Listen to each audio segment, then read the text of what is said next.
তোর এত বড় সাহস, তুই আমার রাজ্যের ডিম চুরি করিস? তোর কঠিন শাস্তি হবে। বন্দী করো এই হালকাকে।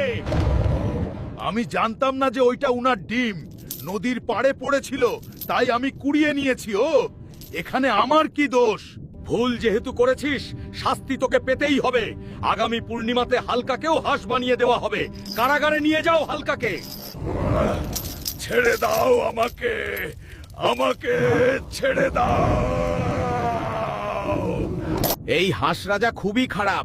আমিও মানুষ ছিলাম, একটা ডিম কুড়িয়ে পেয়েছিলাম, তারপর আমাকে ধরে এনে হাঁস বানিয়ে দিয়েছে।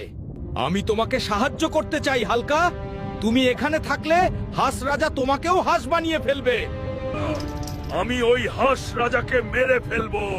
তুমি হাঁস রাজাকে কিছুই করতে পারবে না, কারণ তার প্রাণ লুকানো আছে, যেটা একমায় হাঁস ডাক্তার জানে। কোথায় পাবো ওই হাঁস ডাক্তারকে?